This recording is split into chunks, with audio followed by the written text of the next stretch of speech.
something spookier than Halloween itself could be lurking in your crawl space. Not in the mood for a fright? Well, Bobby Miles, the basement doctor himself, can help you make checking out the depths of your home a little less scary. Bobby, thanks for being back with us. Thank you, Abby, for having me. Yeah, we're having fun today. We're spinning around in the chairs, we're just chatting, but we're talking about the colder weather and particularly how that can affect your crawl space and the floors in your home. Yeah, you know, a crawl space is one of those things that's out of sight, out of mind. You know, we never go down there. Most homers don't go down there, so they don't know what's in their crawl space and what's lurking down there, right? So it's now that it's getting cold, you know, your floors in your house could get cold. So the proper thing is to encapsulate that crawl space and seal it from the earth, causing, you know, your floors to stay warmer, saving you on heating, cooling, all of that. Yeah, I think we don't realize how much heat can escape through the floors, and they can also start sagging, right? Yeah, what people don't understand is that houses have a stack effect, right? So it comes in through the vents in the crawl space, comes up to the first floor, up to the second floor, and then of course out the attic. Yeah, all right, and we're seeing some video right now of what that might look like in your home, and you certainly don't want those floors to start sagging, so you do want to encapsulate your crawl space. We also wanted to talk about the other things that could be lurking in your crawl space. It's kind of a Halloween theme. We don't think they're going to be ghosts and monsters or anything. Like we said, you're making it less scary for us, Bobby, but there could also be some water and other unwanted things in your crawl space. Yeah, as you know, we specialize in basement waterproofing as well. And you got to think about, you know, if water can come in 8 foot through a concrete slab in your basement, what do you think it could do in a dirt crawl space, right? Yeah. They're usually 3 or 4 feet below ground.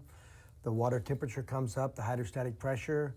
Most people don't understand, but you know, when they find out, it's too late because the wood's already started to rot and all of that stuff, you know, and it's very, very costly to replace wood underneath your crawl space. You know? Right, and then when there is water, there is often mold, which could kind of pose a health effect for you and your family.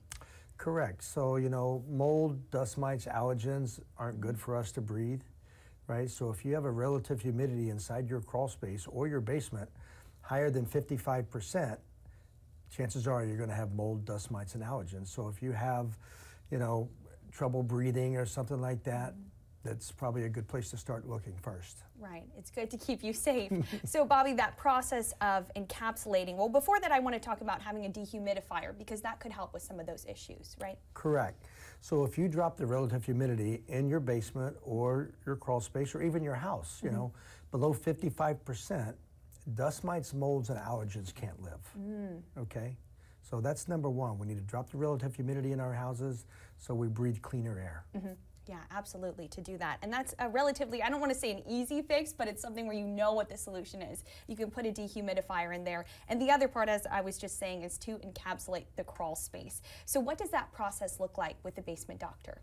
So what we do first is we come in and we do a free assessment of the crawl space. You know, it's a free estimate, no pressure, nothing like that. We look for water, signs of water and all of that. So if there is water, then we find a way to get rid of it. Right, put in a sump pit as we discussed. Yes. And then the encapsulation is a 20 mil, 7-layer thick polyethylene liner that gets sealed around the edge of the crawl space. It blocks off radon gas. It blocks off moisture from coming in. So what we do is condition the space in the crawl space no different than the air outside that you breathe. So you are breathing conditioned air. Therefore, it's healthy for you. And you don't have the expense, right? It's one of those things, it's one and done. We do it right the first time, and you never have to worry about it again. Right, and multiple benefits for you, for your home, for your family, for your health, so much with that. So Bobby, if people want to learn about encapsulating their crawl space, get some more advice from you, how can they get in touch with the basement doctor? Well, they can go online, basementdoctorcincy.com. Or they can call us at 513-554-0555. There we go. Or keep up on Facebook and Instagram. See everything that's happening right now. Bobby, thanks so much. We always enjoy having you here. Thank you. Yeah, of course. And we will be right back.